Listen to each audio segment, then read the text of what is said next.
হবে, নতুন সংবিধান রচনা করতে হবে। আমি ওনাকে বলতে চাই, আপনি কি ৭১-এর ৩০ লক্ষ শহীদকে মুছে ফেলতে চান বাংলার ইতিহাস থেকে? আপনাকে আমাদের মুক্তি সংগ্রামকে মুছে ফেলতে দিতে চান? আপনি ৭২-এর সংবিধান ফেলে দিবেন? আপনি কে? এই এখতিয়ার আপনাকে কে দিয়েছে? ৭২-এর সংবিধানের সাথে লক্ষ লক্ষ বাঙালির রক্ত জড়িত, আকাঙ্ক্ষা জড়িত, লক্ষ লক্ষ বাঙালি নারী সম্ভ্রম জড়িত ৭২-এর সংবিধানের সাথে। ভাষা আন্দোলন থেকে আরম্ভ করে ৭১-এর মুক্তিযুদ্ধে যারা শহীদ হয়েছেন তাদের আকাঙ্ক্ষা জড়িত ৭২-এর সংবিধানের সাথে। আপনারা ৭২-এর সংবিধান ফেলে দিবেন? আপনার একটা সংবিধান সংস্কারের জন্য প্রস্তাব এনেছেন, আমরা সেটা দেখেছি। এটাতে কি আছে? ৭২-এর সংবিধান মুক্তিযুদ্ধের মাধ্যমে যে সংবিধান আমরা অর্জন করেছি তার কবর রচনা ছাড়া আর কিছুই নাই। আপনারা প্রস্তাবনা পরিবর্তন করতে বলেছেন, প্রস্তাবনা অত্যন্ত স্পষ্টভাবে বলেছেন গণতন্ত্র বহুত্ববাদ মূলনীতির ভিত্তিতে আপনারা একটা নতুন সংবিধান রচনা করবেন এবং সেটা বিধিবদ্ধ করবেন। কেমনে কে দিছে আপনাকে সেই ক্ষমতা? আপনি নতুন সংবিধান রচনা করবেন?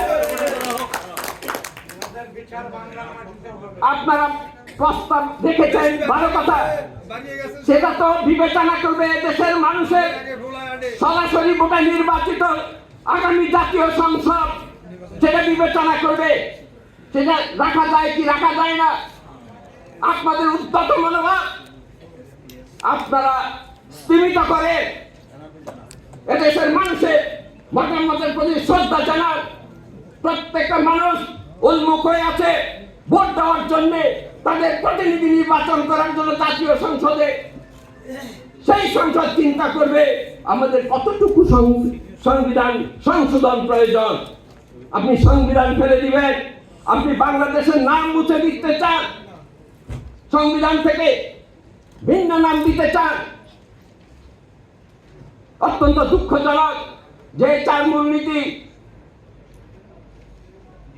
আপনারা সাংবিধানিক শাসনের ইতিহাস দেখেন। এই ৪ মূলনীতি কিন্তু এমনি টেবিলে বসে লেখা হয় নাই।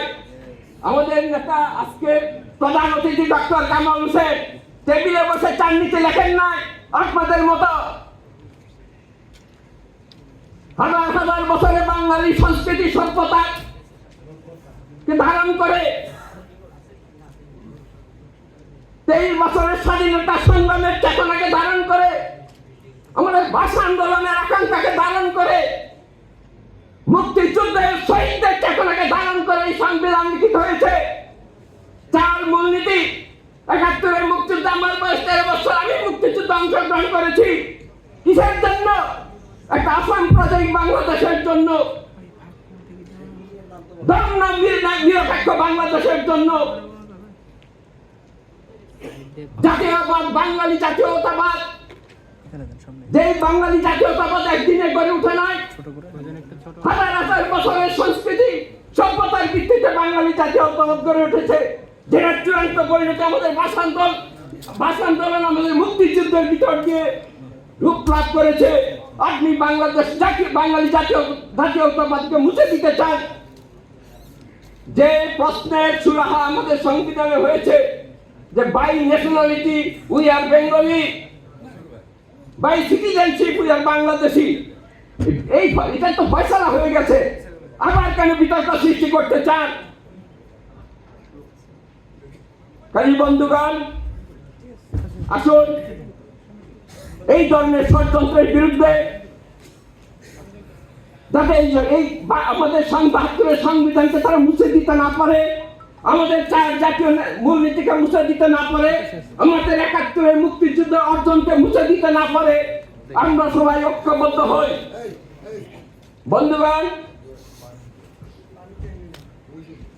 ওনারা প্রস্তাব রেখেছেন, কিন্তু আমার এই সংবিধান প্রস্তাবনা দেখে মনে হচ্ছে তারা ৭১-এর পরাজিত শত্রুদের, পরাজিত শক্তির এজেন্ডা বাস্তবায়নের জন্য উঠে পড়ে লেগেছে।